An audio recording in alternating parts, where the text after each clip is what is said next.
जाके इन आँखों की क्या होगी? शुद्धि होगी। फिर आँखों में और कोई ना बसेगा। जब आँख खोलोगे तो बिहारी जी नजर आएंगे, भगवान नजर खोलोगे तो और बंद करोगे तो भी भगवान ही दिखेंगे। तो आँखों की शुद्धि भगवान के दर्शन से है। कानों की शुद्धि किससे है? निंदा चुगली सुनने से। कानों को शुद्ध करना है तो भगवान की कथा सुनिए। पांव को शुद्ध करना है तो तीर्थ यात्रा कीजिए।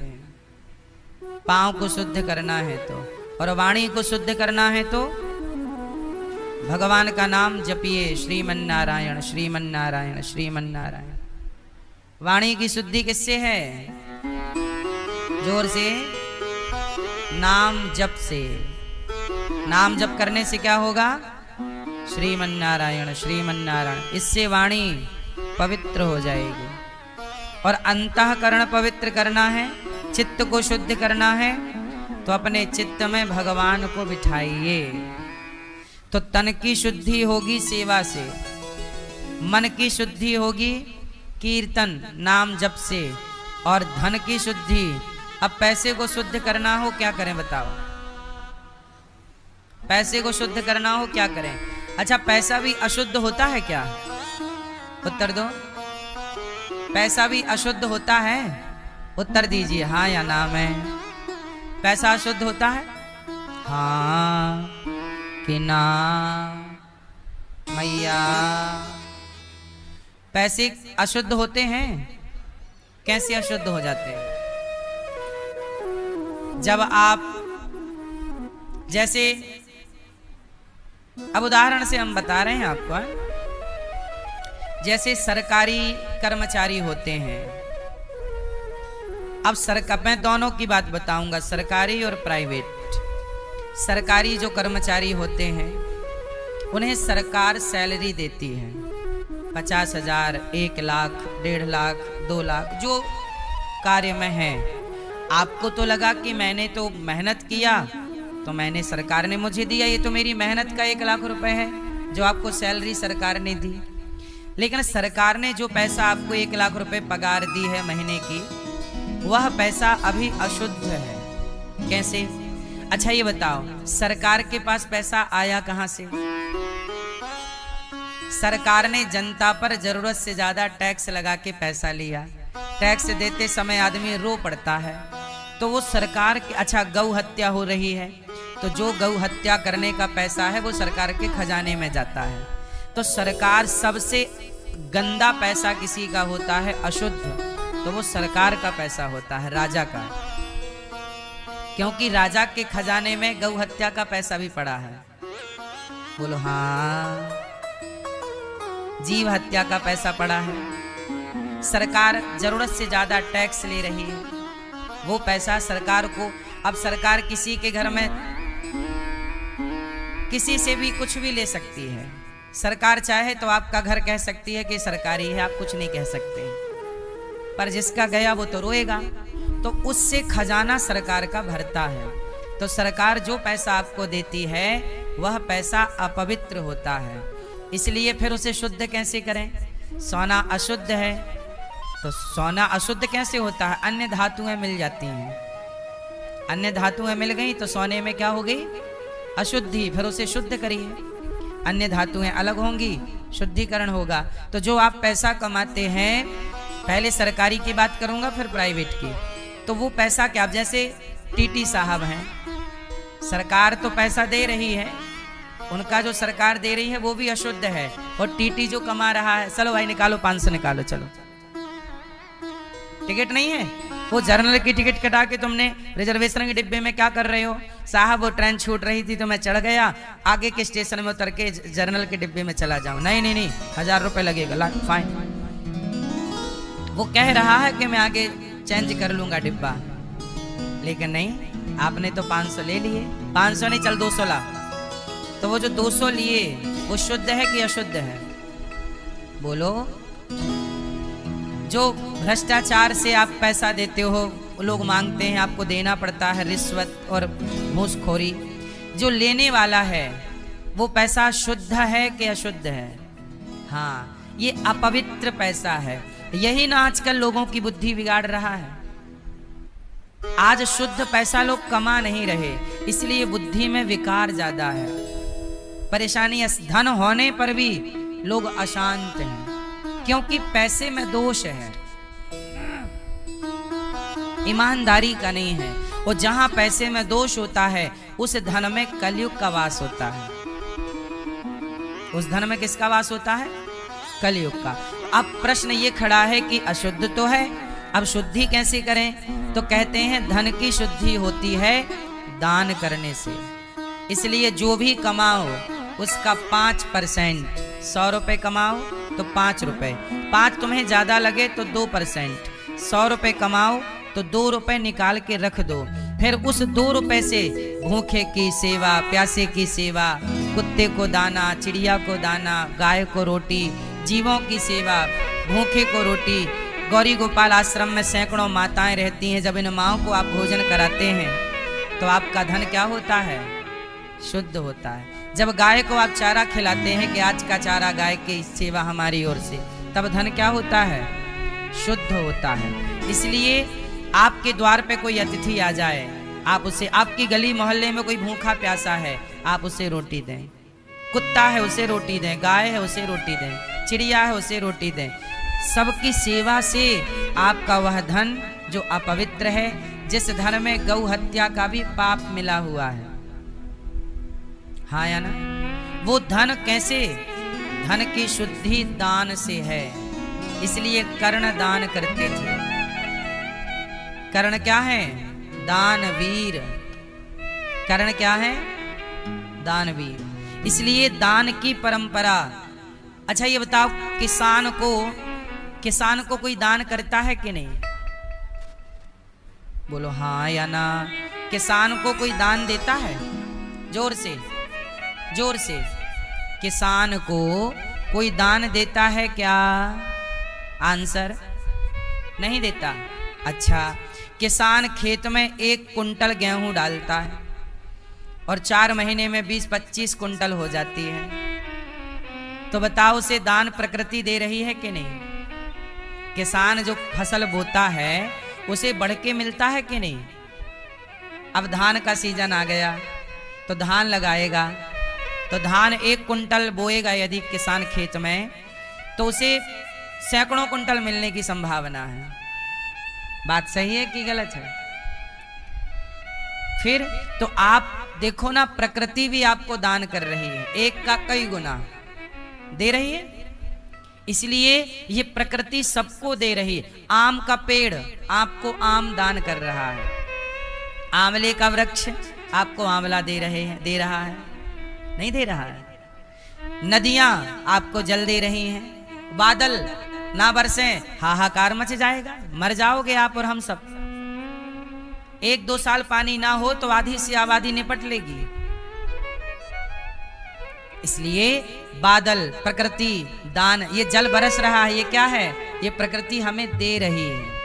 अब हम संभाल नहीं पा रहे हैं, हम बहा दे रहे हैं, वो हमारी मूर्खता है। सरकारों को ऐसी योजना बनानी चाहिए कि बारिश का पानी ज्यादा से ज्यादा रुके और वो वाटर लेवल नीचे से ऊपर आए और उसे हम बचा के रखें। गर्मी आती हाहाकार हो जाता है, पानी नहीं, पानी नहीं। जब बरसता है तब तुमसे बचाना नहीं आता।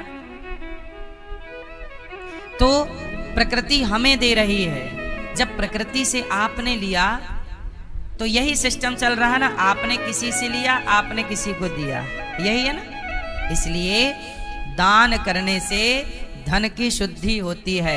इसलिए सबके घर से 2 रोटी रोज की निकलनी चाहिए। पहली रोटी गाय की, आखिरी रोटी कुत्ते की।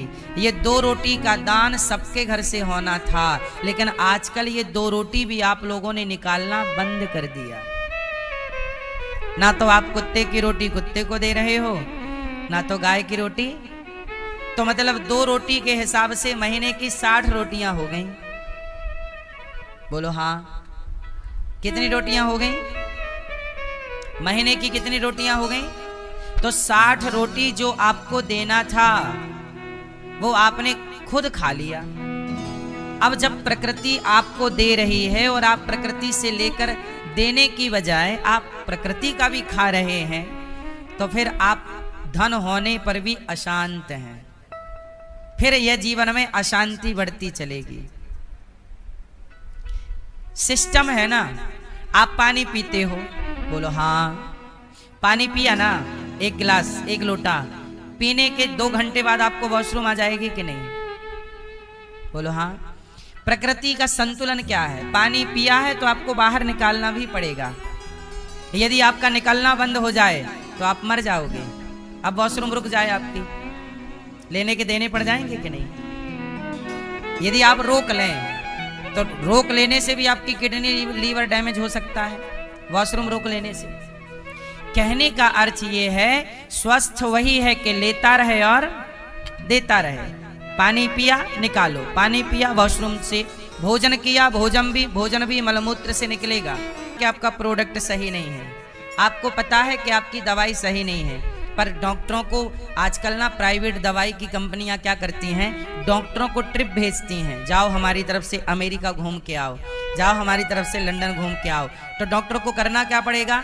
डॉक्टर को ये करना पड़ेगा कि उस कंपनी की दवाई लिखनी पड़ेगी, चाहे वो दवाई मरीज के लिए सही हो या ये बात हम सही बोल रहे हैं कि गलत है? जोर से। आजकल डॉक्टर ये दवाई नहीं लिखता कि आपके लिए क्या सही है, नहीं, जिस फार्मा से वो जुड़ा है, जिस कंपनी से वो कमीशन खा रहा है दवाई का, उस कंपनी की दवाई डॉक्टर आपको लिखेगा, चाहे वो दवाई सही हो या ना हो। आप मरो जियो से मतलब नहीं है, क्योंकि डॉक्टर दवाई लिखेगा उसमें डॉक्टर का कमीशन है। आपको ये बात पता है कि नहीं? किस किस को ये बात पता है? अच्छा, डॉक्टर को पता है कि डॉक्टर के लिए मरीज के लिए कौन सी दवाई सही है गलत है।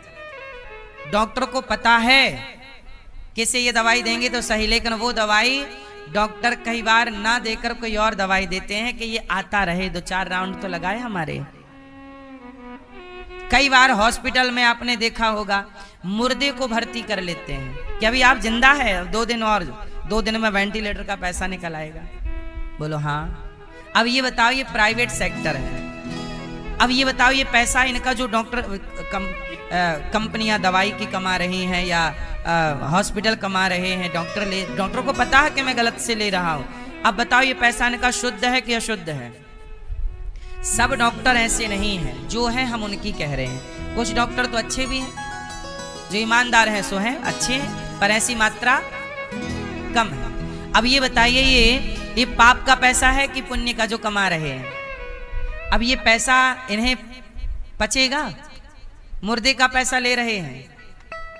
फिर आदमी आजकल डर नहीं रहा है, बेईमानी करने से नहीं डर रहा है, इतना पाप किए जा रहा है और बाद में ये पीढ़ी दर पीढ़ी उसको मिलता है।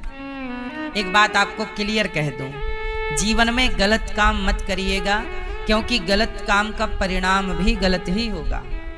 आज नहीं, 10 साल बाद आपको मिलेगा, 20 साल बाद। इसका एक उदाहरण कहो तो मैं आपको दे दूं।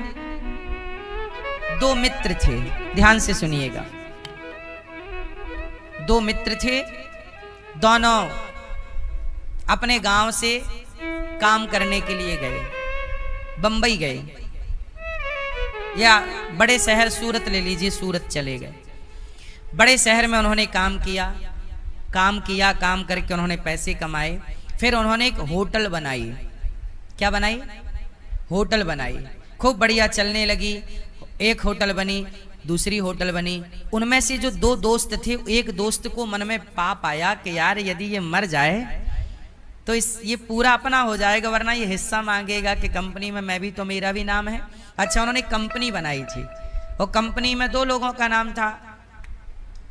अब एक के मन में पाप आया कि इसे मार देता हूं और ये कंपनी अपनी हो जाएगी, मालिक मैं, पूरा मैं हो जाऊंगा। उसने कहा ठीक है। अब उसने उसके भोजन में जहर मिला दिया और वो दूसरा वाला था वो मर गया, फिनिश। लोगों ने पूछा कहाँ गया? कहा कि भाई पता नहीं कहाँ चला गया। गांव में आया, लोगों ने कहा तुम्हारा दोस्त कहाँ? बोले वो तो बहुत पहले आ गया था, हमें कोई जानकारी नहीं। और सब कोई पड़ताल हुई नहीं, कोई वो पकड़ा नहीं गया, वो खुश था। अब पूरी उसकी होटल उसकी, दूसरी होटल भी उसकी, बड़ा घर बड़ी जमीन जायदाद उसने गांव में बनाई।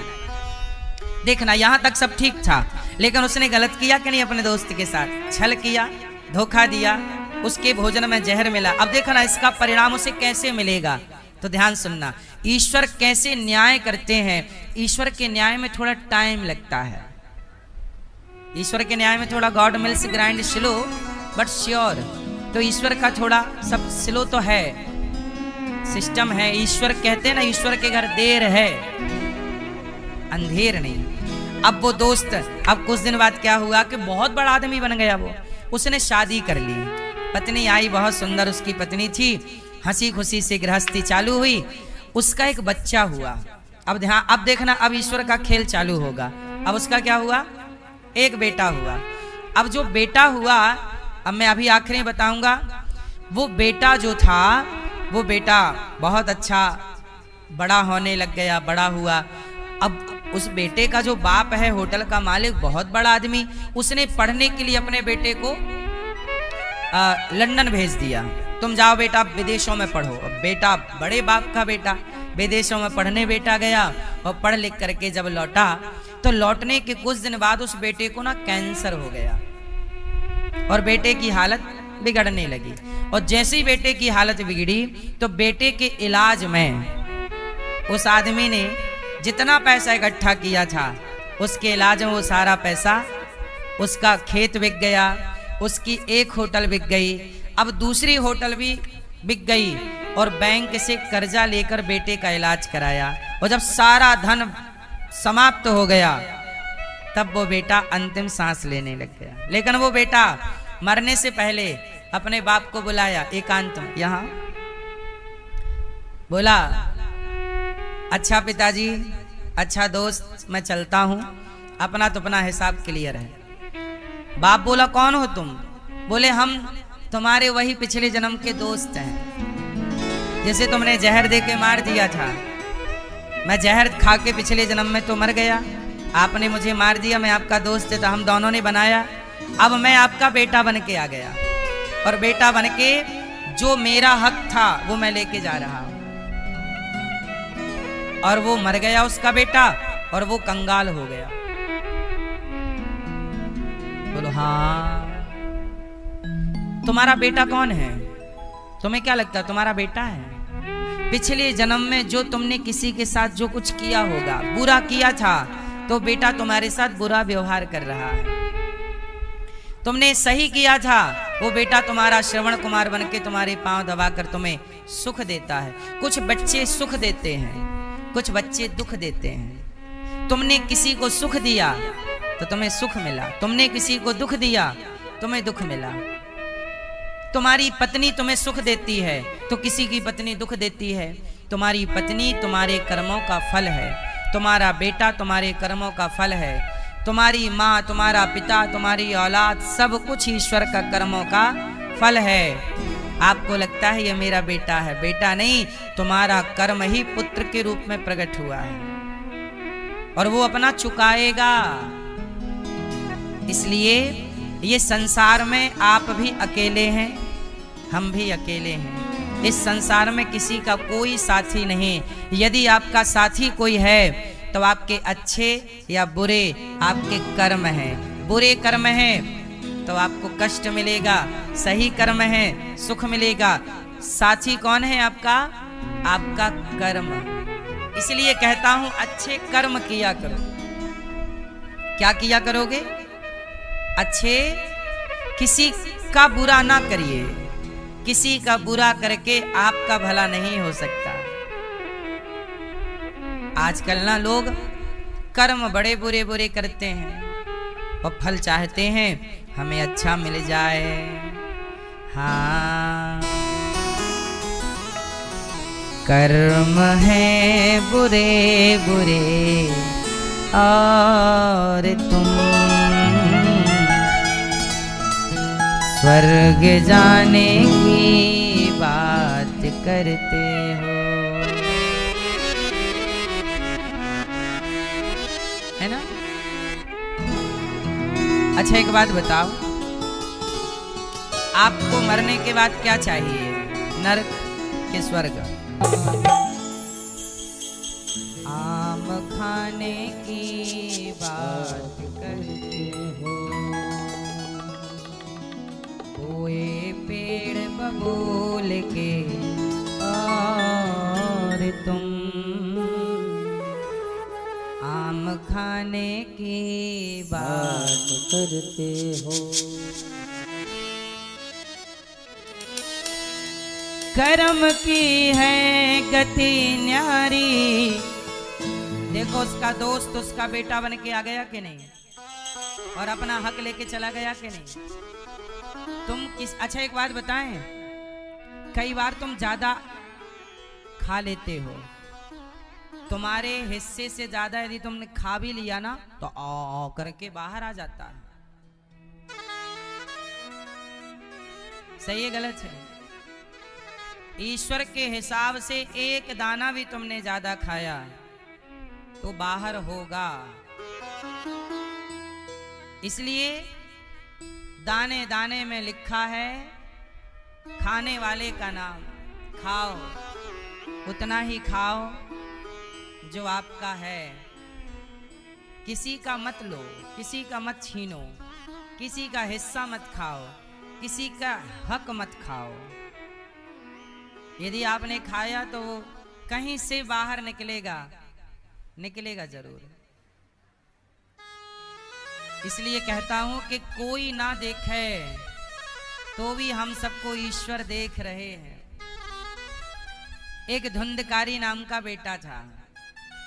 क्या नाम था? धुंधकारी।